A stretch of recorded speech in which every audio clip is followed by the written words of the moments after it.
அனைத்து ஆன்மீக நண்பர்கள் அனைவருக்கும் வணக்கம். இன்னைக்கு நம்ம இந்த வீடியோ பதிவுல திருச்செந்தூர் முருகரை நீங்க வழிபட சென்றால் இந்த ஒரு பொருளை ஒரு புடி எடுத்துட்டு வாங்க, கேட்டது கிடைக்கும். நீங்க நினைத்து வேண்டிய விஷயத்தை கட்டாயம் திருச்செந்தூர் முருகர் நிறைவேற்றியே கொடுப்பார். நம்பிக்கையோட நீங்க இந்த வழிபாடை செய்யுங்க.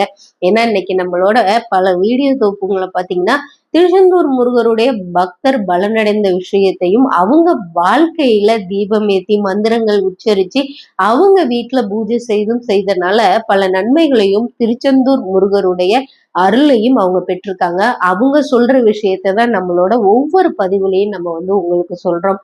அதை விட ரொம்ப முக்கியமா பாத்தீங்கன்னா திருச்செந்தூர் முருகரை நம்ம வழிபாடு பண்ண செல்வோம் இல்லையா, அங்க பாத்தீங்கன்னா அங்க சித்தர்கள் இருப்பாங்க. இப்ப நீங்க சித்தர்கள்னா அங்க உள்ளவங்க எல்லாரையுமே நம்ம சித்தர்கள்னு சொல்ல முடியாது. ஒரு சிலரை நம்ம பார்க்கும் பொழுதே பாத்தீங்கன்னா கடவுள் மாதிரி அவங்க நம்மளுக்கு தெரிவாங்க. நீங்க ஏதாவது ஒரு பொருள் கொடுத்தாலுமே அவங்க வேண்டாம் அப்படின்னு தான் சொல்லுவாங்க. நீங்களா அவங்கள கட்டாயப்படுத்தி உணவு கொடுக்கலாம், இல்ல உங்களுக்கு பிடித்து நீங்க பழங்கள் எதுவும் வாங்கி கொடுக்கலாம். ஆனா அவங்க அதையுமே வேணான்னு சொல்லிட்டு போற சித்தர்களும் அங்க இருக்காங்க. ஒரு சிலர் மட்டும்தான் நம்ம கொடுக்கலைனாலும் கேட்டு வாங்குறவங்களும் இருக்காங்க. ஆனா நம்ம எந்த பொருளையும் நம்ம அவங்கள நினைத்து நம்ம கொடுக்கும்பொழுது அவங்க வாங்காம போய் ஒரு இடத்துல உட்காந்து தியானம் பண்ணுவாங்க பாருங்களேன். அவங்க வாயிலிருந்து நம்மளுக்கு ஒரு அருள் வாக்கு மாதிரி வரும். அவங்க ஏதாவது ஒரு வார்த்தை நம்மளுக்கு சொல்லுவாங்க பாருங்க, அது உண்மையிலுமே அற்புதமான வரிகளா இருக்கும். நீங்க திருச்செந்தூர் முருகரை போய் நீங்க வழிபாடு செய்துங்கன்னா இந்த மாதிரி உள்ள சித்தர்களை பாருங்க. உங்களுடைய பிரச்சனைகளை நான் நல்ல சௌகரியமா இருக்கிறேன், ஆனா இருந்தாலும் ஒவ்வொரு பிரச்சனைகள் வருது அந்த மாதிரி சொல்லுங்க. ஏன்னா திருச்செந்தூர் முருகரை நீங்க போய் வழிபாடு பண்ண செல்லும் பொழுது அவருடைய சன்னதிலையோ அவருடைய திருத்தலத்திலேயோ நான் கஷ்டப்படுறேன், என்னை ஏன் இப்படி சோதிக்கிறேன், நான் என் வாழ்க்கையில இவ்வளவு கஷ்டப்பட்டுட்டு இருக்கேன், அப்படி ஒரு விடுமூச்சை அப்படின்னு நம்ம ஒரு நெகட்டிவாவே அங்க போய் பேசவே கூடாது. நான் நல்லா இருக்கிறேன், ஆனா ஏதோ ஒரு சின்ன சின்ன கஷ்டங்கள் போயிட்டு இருக்கு, அந்த திருச்செந்தூர் முருகர் அவரை பார்க்க வந்திருக்கேன், என் பிரச்சனையை அவர் சரியாக்கிடுவார், இப்படி மட்டும் நீங்க பேசுங்க. இப்படி பேசி நீங்க முருகரை வணங்கிட்டு நீங்க உங்க வீட்டுக்கு வாங்க. கண்டிப்பா உங்க வாழ்க்கையில பெரிய மாற்றம் வரும். அந்த சித்தர் திருச்செந்தூர் முருகருக்கு போய் நீங்க வழிபாடு பண்ணல இந்த மாதிரி உண்மையான சித்தர்கள் இருப்பாங்க, ஞான சக்தி பெற்றவர்கள். அவங்கள பாக்குற வாய்ப்பு உங்களுக்கு கிடைச்சிச்சுன்னா நீங்க போய் பாருங்க. அவங்க பேசவே இல்லைனாலும் அவங்கள நம்ம ஏதாவது கேளுங்க, வேணான்னா நீங்க கையை எடுத்து கும்பிட்டு வந்துருங்க. அவங்க ஒரு கையை காமிச்சு நம்மள ஆசீர்வாதம் பண்ணுவாங்க. அதுவே பெரிய பிளஸ்ஸிங் தான் நம்மளுக்கு வாழ்க்கையில. அதனால நீங்க இந்த சித்தர் சொன்ன விஷயத்த தான் இன்னைக்கு நம்ம உங்களுக்கு சொல்ல போறோம். நீங்களும் அதை செய்து பலன் பெறுங்க. திருச்செந்தூர் முருகரை வழிபாடு பண்றதுக்கு ஒரு குடும்பத்துல போய் அவங்க ஒரு குடும்பத்தோட போய் அங்க வழிபாடு பண்ண செல்லிருக்காங்க. அங்க பாத்தீங்கன்னா அவங்களுக்கு குடும்பத்துல பிரச்சனை மேல பிரச்சனை. நான் வருஷம் வருஷம் வரேன், என் கணவர் மாதம் மாதம் திருச்செந்தூர் முருகரை வழிபாடு பண்ணிட்டு வராரு, ஆனா நாங்க எந்த பிரச்சனையும் இல்லை, நல்லாதான் இருக்கோம், சின்ன சின்ன பிரச்சனைகள் வருது சாமி, அதுவும் சரியாயிரும், முருகன் எனக்கு சரியாக்கி கொடுத்துருவான், அந்த நம்பிக்கை இருக்கு அப்படின்னு அவங்கள பார்க்கும் போதே நம்ம கண்ணுக்கு கஷ்டப்படுறவங்கன்னு ஒரு சிலரை தெரியும். ஒரு சிலர் நம்ம கண்ணுக்கே தெரியும் நல்லா கொஞ்சம் ரிச்சா இருக்கிறாங்க அப்படின்றது தெரியும். ஆனா அந்த அம்மா பாத்தீங்கன்னா கஷ்டப்படுறவங்க தான், ஆனா அவங்க வார்த்தைகள் அனைத்துமே பாத்தீங்கன்னா சந்தோஷமாவே வந்துட்டு ரொம்ப சந்தோஷமாவும் மகிழ்ச்சிகரமாவும் அந்த அம்மா அங்க உட்கார்ந்து கோயில்ல பேசிக்கிட்டே இருந்திருக்காங்க. அப்ப அந்த சித்தர் ஐயா சொன்னாங்க, உண்மையிலுமே உன் வாழ்க்கையில நீ சீரும் சிறப்புமா மகிழ்ச்சியா இருக்கியாமா அப்படின்னு கேட்டாராம். அந்த அம்மா சொன்னாங்களா, ஆமாங்க சாமி, நான் நல்லாதான் இருக்கேன், என்ன முருகன் என்ன எந்த குறையும் இல்லாம இந்த செந்தூர் ஆண்டவன் என்ன பாத்துக்கிட்டு இருக்கான் அப்படின்னு சொன்னாங்களாம்.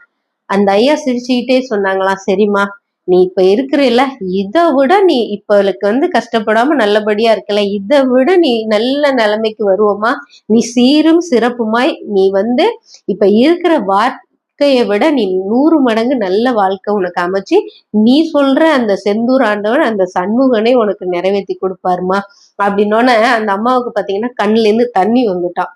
தண்ணி வந்தோடனே, நீங்க சொன்னது எனக்கு அப்படியே முருகப்பெருமான் சொன்ன மாதிரியே இருக்கு சாமி அப்படின்னு அவங்க சொல்லிட்டு, அவங்க சரி ரொம்ப நன்றி, நான் உங்களுக்கு எதுவும் பழங்களும் எதுவும் நான் வாங்காம வந்துட்டேன், கொடுக்கறதுக்கும் நான் எதுவுமே கையில இல்லை சாமி, நான் அப்படின்னு அடுத்த முறை வரையில நான் பாக்குறேன் சாமி உங்களை அப்படின்னோடனே, சரிம்மா அப்படின்னாங்களாம். அந்த அம்மா பாத்தீங்கன்னா எந்திரிச்சு போயிட்டாங்களாம். போனோன்னா அந்த சாமி கூப்பிட்டாங்களாம், நீ இப்ப நீ வீடு இல்லாம இருக்கிறேன்னு நினைச்சுதானே நீ வந்த, அப்படின்னு அந்த சாமி கேட்டாங்களாம். அப்ப அந்த அம்மா ஆமா அப்படின்னாங்களாம். அதையே நீ சொல்லலாம்ல, நான் தான் சண்முகன்ட்ட சொல்லிட்டேன், அந்த சுப்பிரமணியன்ட்ட சொல்லிட்டேனே சாமி அப்படின்னாங்களாம். அப்ப பாத்தீங்கன்னா அந்த சாமி அந்த சித்தர் வந்து சொன்னாங்களாம், உன் கையாலேயே நீ வந்து திருச்செந்தூர்ல இருந்து ஒரு புடி மண்ணை அள்ளிட்டு போ. அள்ளிட்டு போய் உன்னோட பூஜை ரூம்ல மஞ்சள் கலர் துணியில நீ முடிஞ்சு வை. நீ நினைச்சு வந்த விஷயத்த அந்த சுவாமி சுப்பிரமணியன் வந்து உங்களுக்கு வந்து நிறைவேத்தி கொடுப்பாரு அப்படின்னு சொன்னாங்களாம். ஆனா உன்னோட வேண்டுதல் நிறைவேறினதுக்கு அப்புறம் நீ இந்த மண்ணை கொண்டாந்து திருச்செந்தூர்லயே சேர்த்துடணும். ஏன்னா இது முருகனுக்கு சொந்தமானது.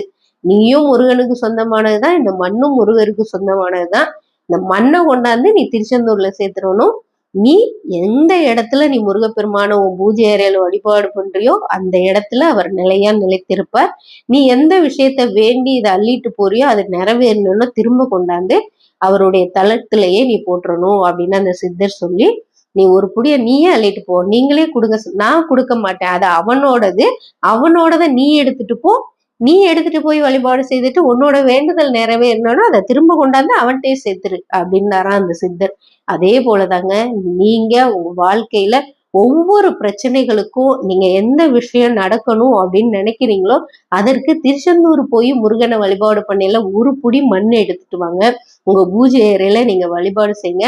அந்த வேண்டுதல் நிறைவேறணும்னா அந்த மண்ணை நீங்க திருச்செந்தூர்லயே தான் போய் சேர்க்கணும். ஆனா உங்க கவன குறைவுனால எக்காரணத்தை கொண்டும் அந்த மண்ணை நீங்க வச்சுக்க கூடாது. அது முருகருக்கு சொந்தமானது. ஏன்னா முருகரோட பிள்ளைதான் நம்ம. ஏன்னா நம்மள யாருக்காவது முருகப்பெருமான் விட்டு கொடுப்பாரா? விட்டு கொடுக்க மாட்டார். அப்ப அதே போலதான் யாருமே வந்து அவங்களுக்கு பிடித்த விஷயத்தை யாரும் விட்டு கொடுக்கவும் மாட்டாங்க. ஆனா உறுதுணையா இருப்பாங்க. நம்பிக்கையோட இந்த வழிபாடு செய்யுங்க.